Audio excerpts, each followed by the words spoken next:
Hi, I'm so glad you're here. I'm going to read this story called Apples, Apples, Apples.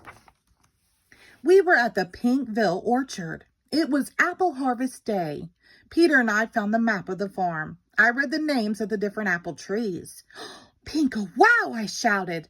There's a kind of apple called Pink Lady? I couldn't believe it. A pink, perfect apple. I had to find it right away. Peter and I searched through rows and rows of trees.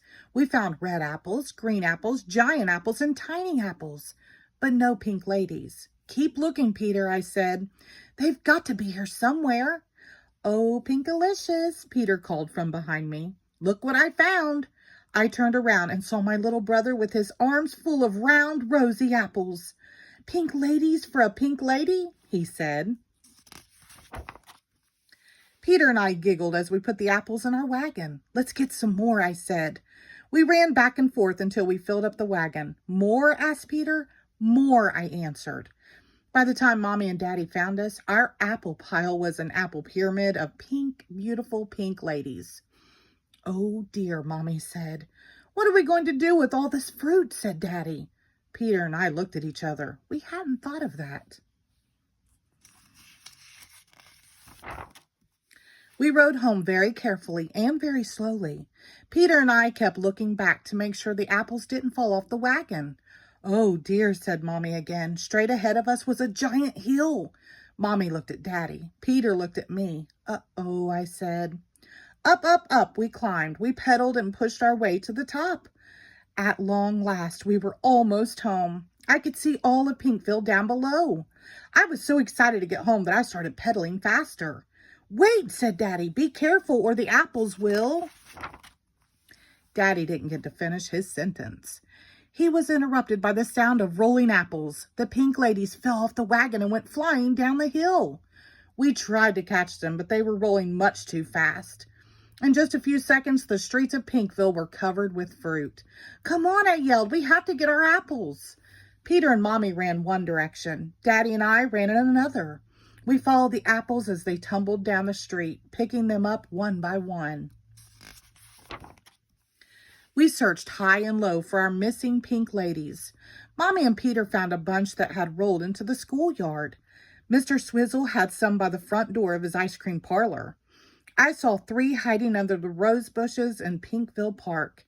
Little by little, we gathered up all the pink ladies and brought them home. Then we washed them. And washed them, and washed them some more.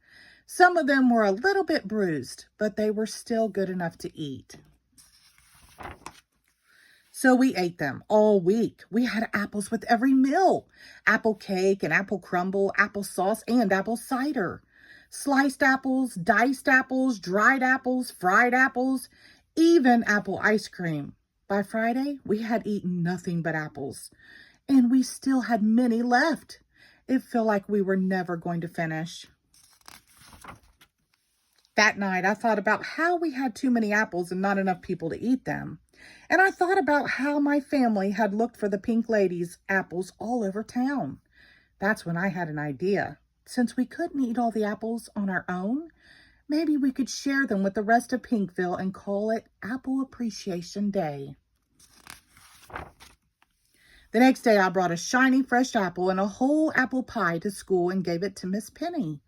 Thank you, Pinkalicious, she said. To what do I owe this surprise?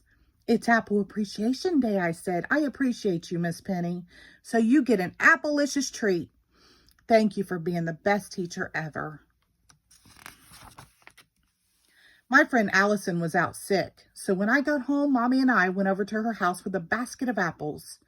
I'm sorry you're sick, I said. Since an apple a day keeps the doctor away, I hope this keeps you healthy for a long, long time.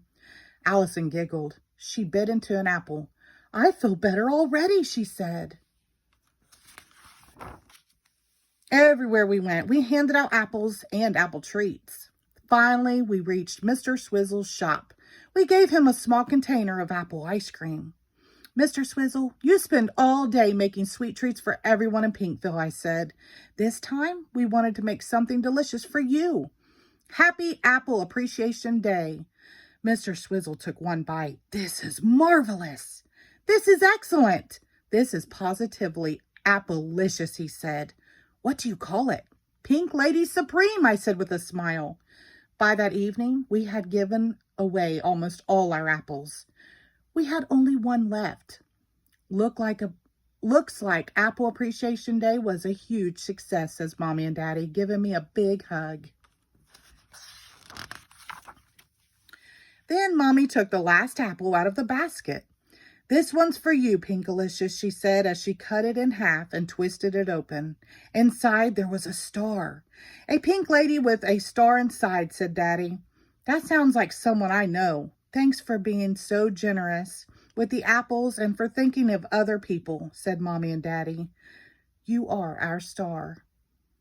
The end. Thank you.